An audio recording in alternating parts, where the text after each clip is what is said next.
Paul Barbanegra, votre série Architecture et géographie sacrée est passée à la fin de l'année 1988, à la veille du bicentenaire de la Révolution française. Y voyez-vous un signe ?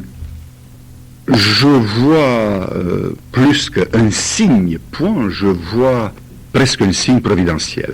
Je suis croyant, je considère que le hasard n'existe pas. Et le fait qu'à la veille de cette fête, qui pour moi a un profil un peu inquiétant, parce qu'on est en train de fêter ce qu'on appelle d'habitude la renaissance, ou la naissance même, pour certaines d'une nation. Et pour moi, en réalité, ce qui s'est passé il y a 2 siècles a la signification d'un effondrement. Un effondrement qui n'est pas politique, qui regarde l'être dans sa complexité entre l'individu, la cité et même au-delà de ça, la nation. Est-ce l'effondrement de ce que vous avez voulu montrer dans votre série ? Oui, dans le sens que notre série qui s'appelle Architecture et géographie sacrée et qui n'exprime pas le désir de présenter la beauté des monuments, mais qui essaye de situer ce qui est histoire visible et invisible, avant tout de notre peuple, de notre pays, mais pas seulement, parce qu'il y a des émissions qui ont été faites en Grèce, en Égypte et au Mexique, juste pour prouver qu'il y a une analogie, plus que ça, même une convergence, si on regarde vers les origines. Et notre idée essentielle, c'était de prouver que toute action sociale humaine se situe dans le cadre d'un conflit entre mémoire et oubli. Et que ce conflit n'est pas du tout un conflit politique. Il est existentiel, il est métaphysique. Pourquoi ? Parce que pour nous, pour moi, et pour mes collaborateurs, parce que nous sommes tous croyants, il y a une seule mémoire qui est vraie, c'est la mémoire révélée, c'est-à-dire la mémoire qui a une origine divine. Et l'oubli, c'est l'opposé. Jusqu'à la fin, on peut considérer que la confrontation a lieu à travers l'homme, soit l'individu, soit la cité, c'est le champ où il y a une confrontation entre Dieu et le diable. Parce que quelqu'un disait, diable, que signifie ? Quelle est la plus claire définition du diable ? Quelqu'un a dit, le diable, c'est celui qui chante faux. C'est-à-dire celui qui est touché par l'oubli. Pourquoi ? Parce que toute société traditionnelle, et nous avons essayé à travers les monuments de notre pays, comme des autres pays où on a filmé, les monuments sont chargés d'une mémoire qui toujours implique au moins 2 idées essentielles. Le fait que, à l'origine de cette mémoire, il y a une révélation, et que cette vérité a une origine divine, et c'est pour ça qu'on l'appelle vérité. Et deuxièmement, que le monument, n'oublions pas, vient du monumentum, et ça veut dire se rappeler le souvenir. Le monument est le cadre où le calendrier liturgique va faire vivre la seule vie réelle et profonde, c'est-à-dire la vie ritualisée.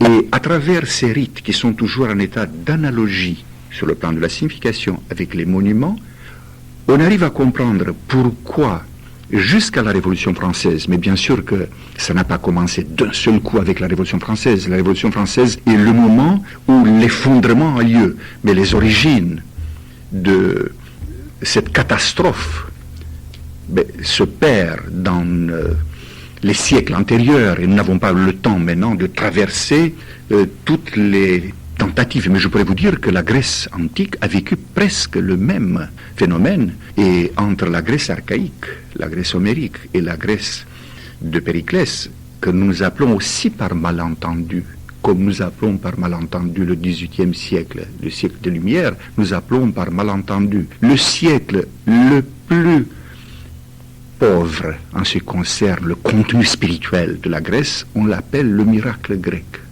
Le même processus d'oubli et de désacralisation a été vécu en Grèce Mais Dieu merci, ce phénomène est resté marginal, parce qu'il n'y avait pas les moyens d'expansion, de communication qui existent aujourd'hui, étant donné la force de la technique. Et en plus, les Macédoniens et les Romains ont fait bien leur travail, c'est-à-dire ils ont étouffé cette modernité qui a menacé l'Antiquité. Le même processus a commencé chez nous et à travers quelques siècles, jusqu'à la fin du XVIIIe siècle. Comme dit un grand philosophe, Gilbert Durand, les intellectuels ont réussi à réduire l'être au dire.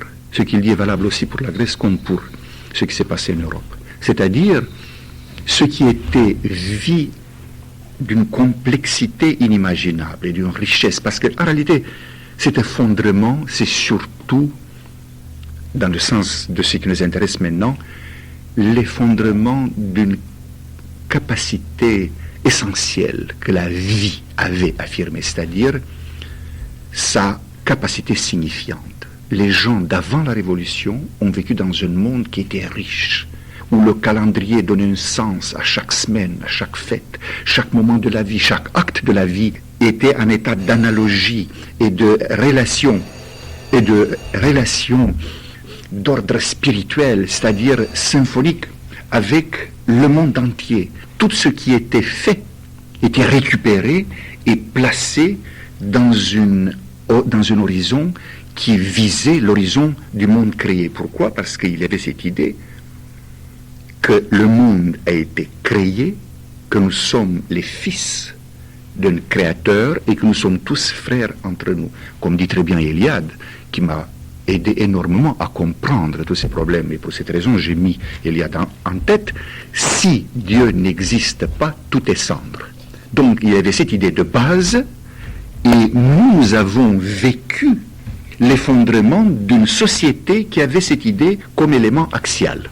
Votre série, Paul Barbanegra, Architecture et géographie sacrée, comporte 11 émissions, 11 documentaires. Il commence par Mircea Eliade et la découverte du sacré, se poursuit par Versailles, le Mont Saint-Michel, vous abordez Notre-Dame, puis ensuite l'Amérique précolombienne, Teotihuacan, Delphes, la Grèce antique, l'Égypte, miroir du ciel, le Pharaon, roi prêtre, Reims, cathédrale du sacre, le temple grec, et vous terminez par Paris, arche du temps. Cet ordre, l'ordre de ces émissions, est-il voulu? Bien sûr. Elle est l'expression d'une volonté pédagogique. Parce que nous avons voulu transmettre un message. Par Mircea Eliade, nous avons voulu donner aux spectateurs la possibilité d'entrer en contact avec un des plus grands savants, pour ne pas dire le plus grand savant, et le plus grand théologien, le plus grand philosophe de la fin de ce siècle, qui a marqué d'une manière indubitable ce que nous appelons aujourd'hui la renaissance ou la redécouverte du sacré. Parce que n'oublions pas que nous sommes la première génération qui sort de cette éclipse de l'histoire de l'humanité qui a commencé, si on peut dire de manière tragicomique, avec le siècle des Lumières. Et sortir de cette vision un peu obscurcie jusqu'à la fin, c'est le résultat de quelques grandes personnalités qui nous ont donné le courage de mettre en parenthèse 2 siècles de pensée utopiste. Et Eliade, je crois que se trouve en tête, ou parmi les plus importants. Pour moi, à côté d'Eliade, je vois immédiatement comme maître dans ce sens, dans le sens de voir plus clair où nous sommes et pourquoi nous sommes où nous sommes. Je situe immédiatement un grand philosophe, je crois le dernier grand philosophe en vie de ce pays, qui est Gustave Thibon. Je situe aussi celui qui, avant Eliade, a essayé, mais qui a été marginalisé, chassé, et pour ça il est parti au Caire. C'est Guénon, mais plus près de nous, il y a des personnalités qui ont marqué notre époque, entre Bernanos et Corbin et Gilbert Durand, c'est-à-dire une élite qui nous a donné le courage de comprendre et d'avoir l'envie de transmettre. Et dans cette série, après que nous avons présenté ce grand personnage qui est Iliade, Versailles a comme fonction pédagogique le rôle de expliquer d'une manière qui fait appel à la fois à l'étonnement et à la révolte, d'expliquer que signifie le langage symbolique. Parce qu'en réalité, rien de plus scandaleux que de dire que Versailles, qui a été considéré le bordel de la royauté, en réalité c'est un palais-temple qui structure d'une manière symbolique pas seulement le monde, le cosmos, mais le monde où le roi se trouve entre la pyramide visible du corps social et la pyramide invisible qui continue le monde vers ses racines dans le ciel. Donc Versailles était pour nous l'occasion de habituer les spectateurs qui malheureusement, produits de l'école post-Jules Ferriste, ont reçu toutes sortes d'éducation, sauf l'éducation mythique, symbolique, religieuse. Et après, les autres films essayent de présenter certains aspects de ce monde sans fin qu'on appelle la tradition, la foi. Pourquoi vous dites monde sans fin?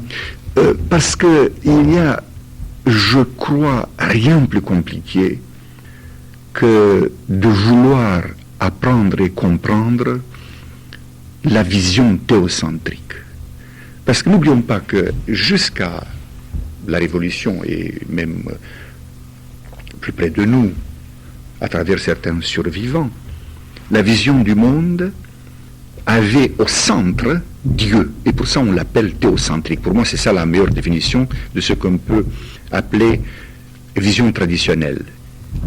Et après, c'est la culture qui arrive et qui impose au centre, à cause d'un genre de paranoïa, l'homme.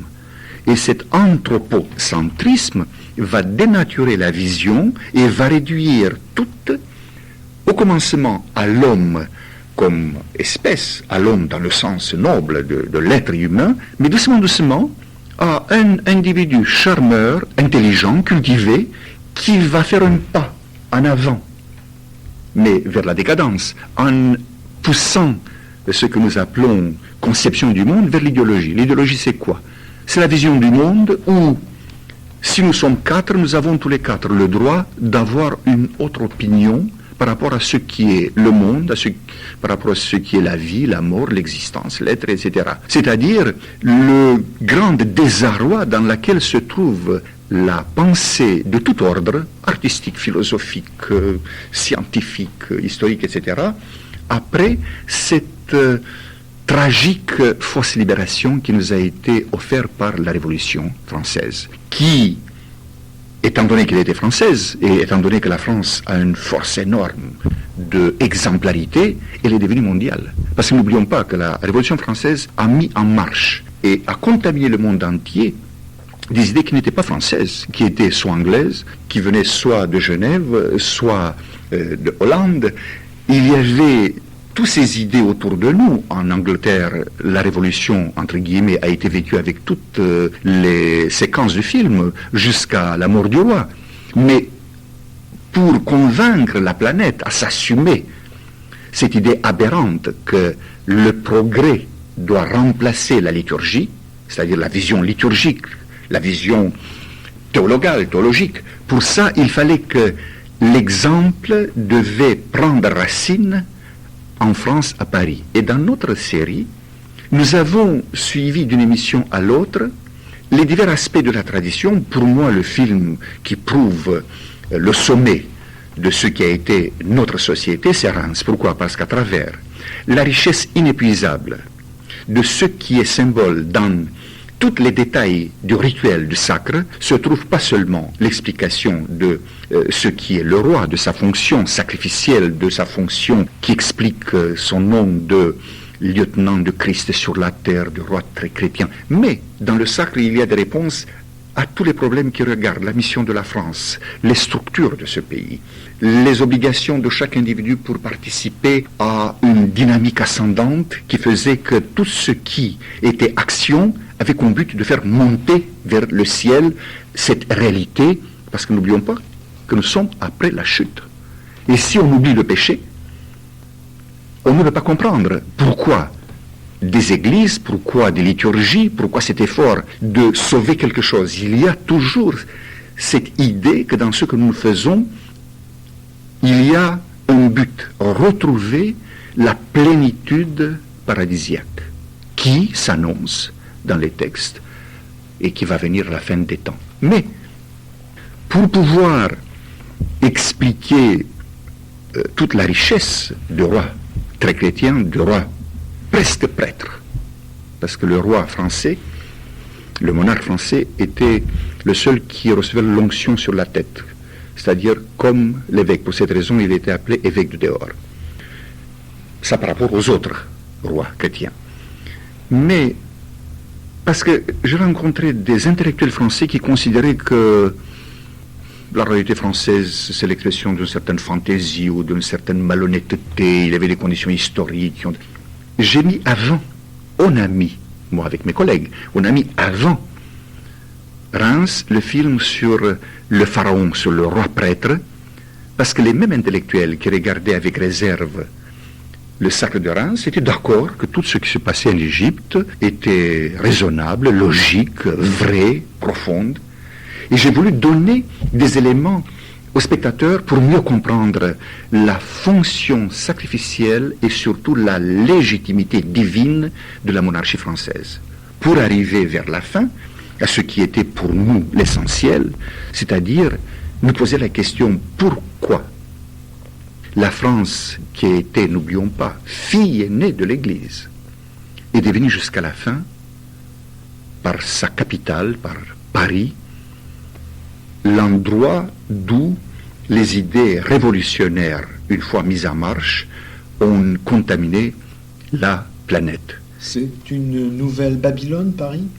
Dans un certain sens, oui. Mais ce qui est extraordinaire, c'est que même aujourd'hui, quand on regarde la ville de Paris par rapport à ce que nous appelons géographie sacrée, c'est-à-dire des constructions, une structuration de la ville, par rapport au calendrier liturgique et avec les significations que ça implique, même aujourd'hui, la ville de Paris rappelle une certaine cohérence qui existait quand le centre de la ville était la cathédrale de Notre-Dame, et entre Notre-Dame et la Défense, à travers chaque étape dans la direction de l'ouest, du soleil couchant, qui dans toutes les traditions, et aussi dans la nôtre, c'est la direction vers laquelle se dirigent les morts pour trouver la porte, la vraie porte, pour pouvoir aller dans l'au-delà.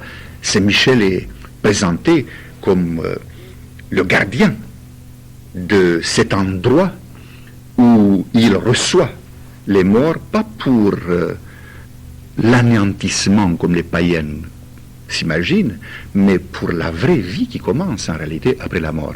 Or, entre Notre-Dame et l'ultime point qu'on peut découvrir à Paris, c'est-à-dire la Défense, on peut voir à travers les monuments, par rapport à leur mémoire, une pente, un déclin qui a, si on fait un résumé, deux étapes très importantes.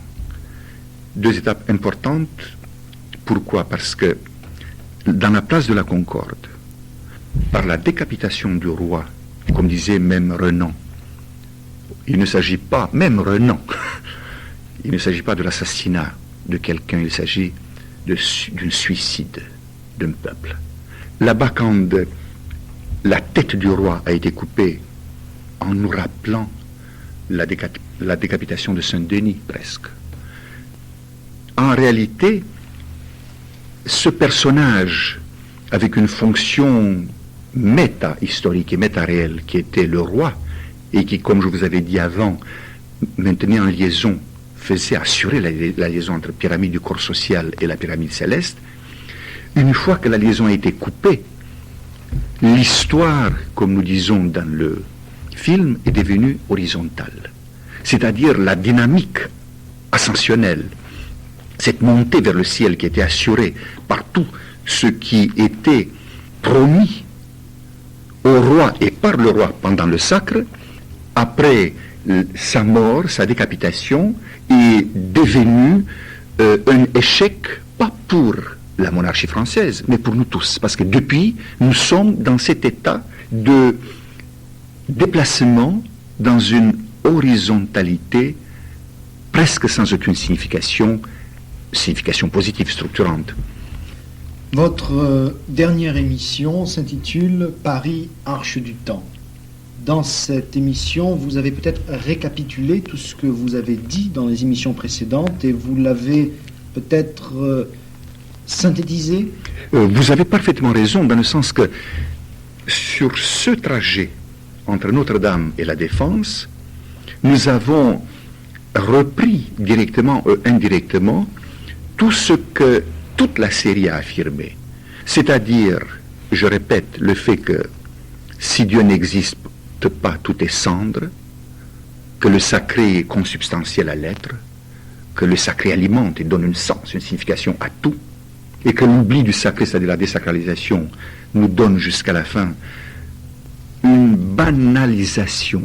Parce que ce qui est en réalité différence essentielle entre le monde d'avant l'effondrement de la Révolution française et le monde d'après, c'est la pauvreté de cette vie dans laquelle nous vivons, parce que nous avons perdu cette dynamique ascensionnelle qui caractérise toute société théocentrique.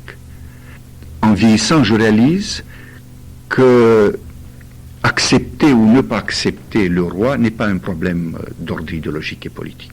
Accepter le roi signifie accepter une nécessité qui est aussi naturelle que la vie.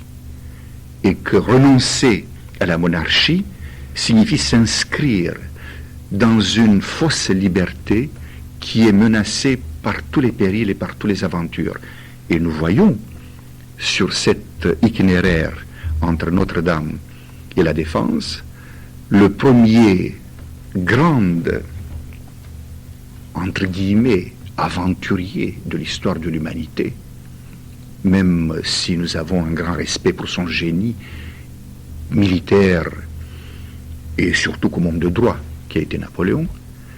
Pourquoi? Parce que dans le film, nous avons montré que pour la première fois dans l'histoire de l'humanité, quelqu'un qui veut être empereur va se couronner lui-même.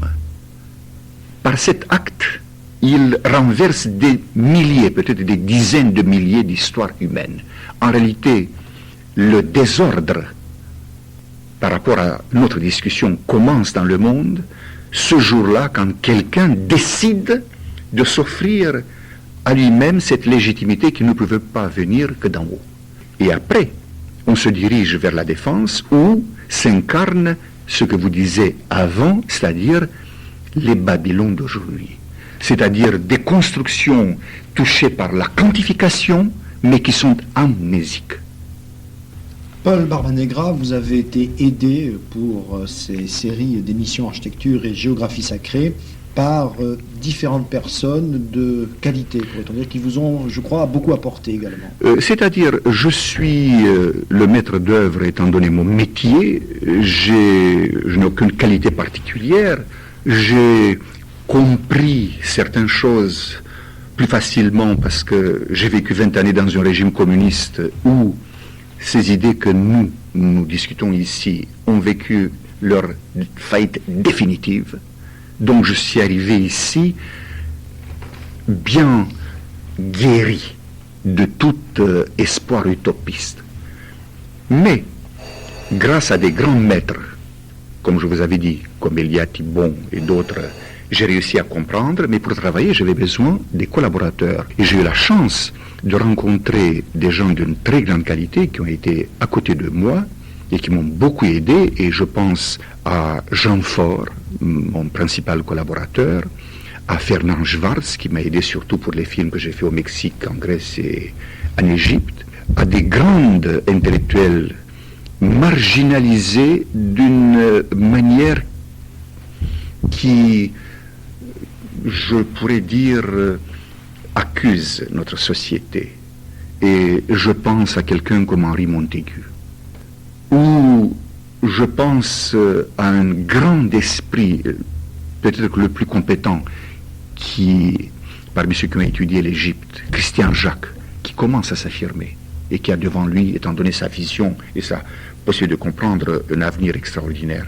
Mais bien sûr que j'ai eu à côté de moi 2 caméramans d'une très grande qualité qui ont réalisé la beauté de ces images, parce que nous avons voulu employer la beauté comme un piège presque, attirer l'attention et après transmettre le message. Et les premières émissions, je les fais avec mon ancien collègue, même de Bucarest, Serge Houzoum, et la plus grande partie, c'est-à-dire 7-8, avec un Roumain d'origine française, Stéphane Defaille, que j'ai rencontré ici à Paris. Mais nous avons eu la chance que tout ce qui a été dit a réussi à arriver, à pénétrer et à être accepté par le public, parce que nous avons eu à côté de nous, pour moi, le plus grand acteur contemporain, c'est-à-dire Michel Bouquet, qui avec, pas son talent, avec son génie, a réussi à créer un climat dans lequel ce qui était pour moi très important a été bien souligné, c'est-à-dire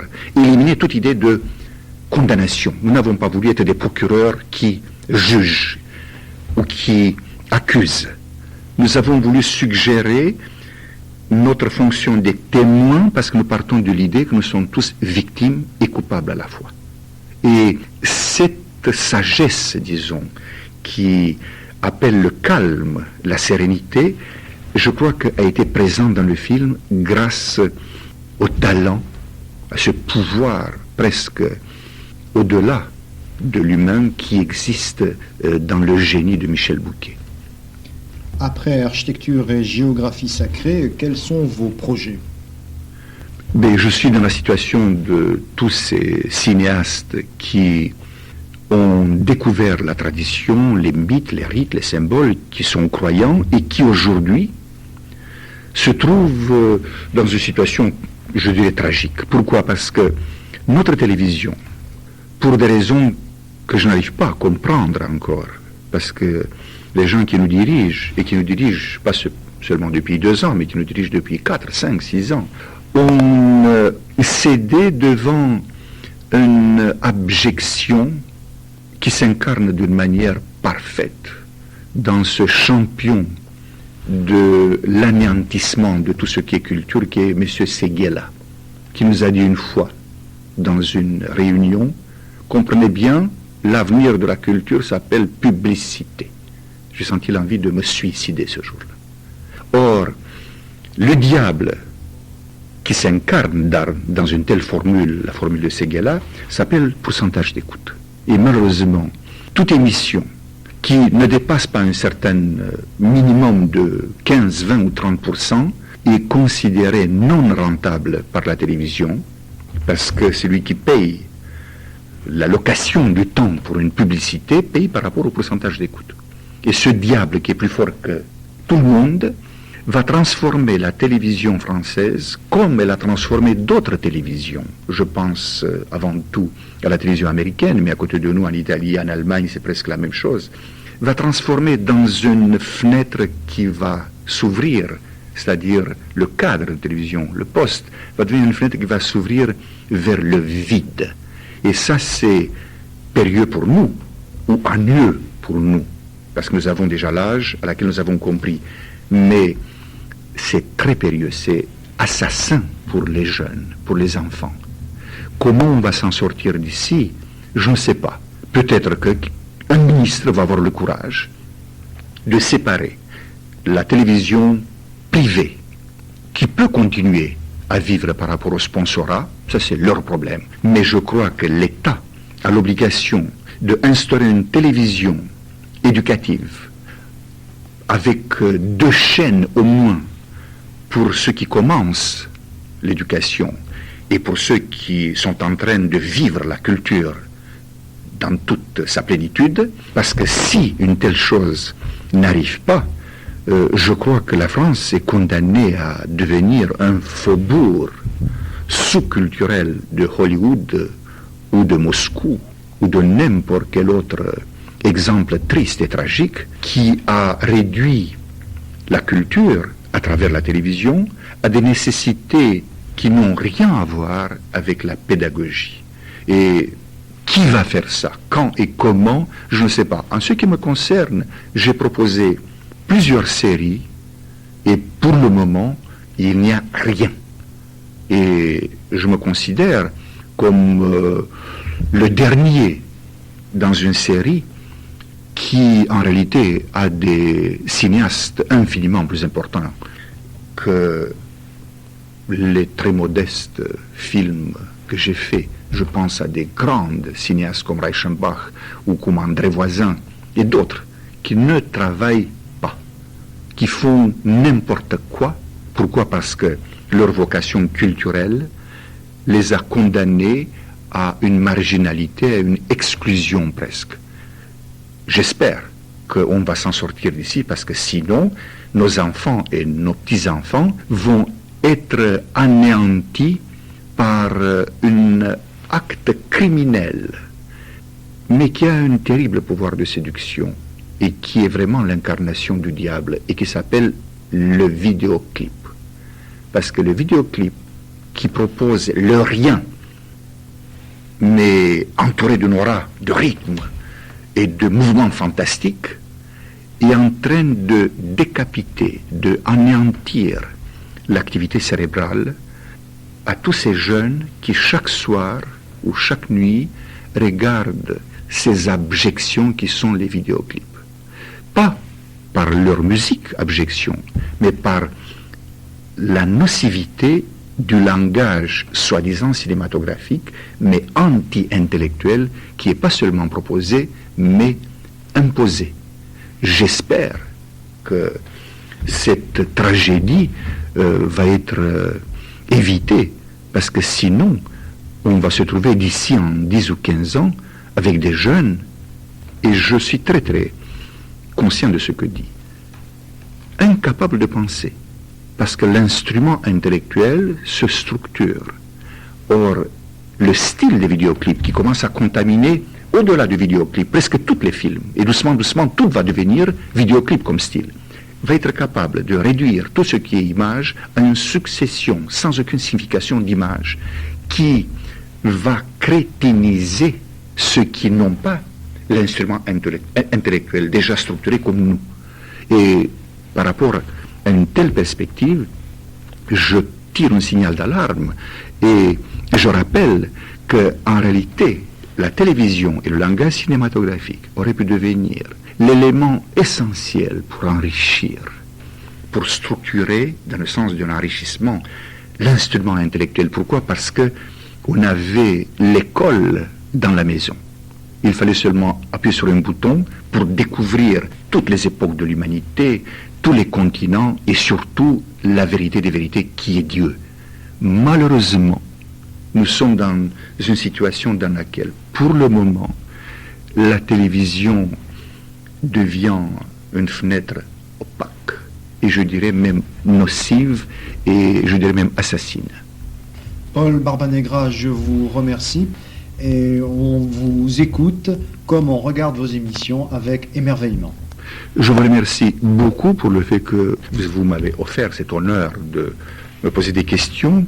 Ce que je voudrais, c'est de suggérer à ceux qui vont écouter cette émission de essayer de s'approcher de toutes ces vérités en commençant avec ces deux grands esprits qui sont incontournables pour ceux qui veulent découvrir le vrai sens de notre époque. Mircea Eliade et Gustave Thibon. Donc, si après ces discussions, on va avoir quelques centaines, peut-être quelques milliers de jeunes qui vont commencer à lire Thibon et Eliade, ces discussions et la série que moi, avec mes collaborateurs, nous avons fait, va trouver un sens. Merci beaucoup.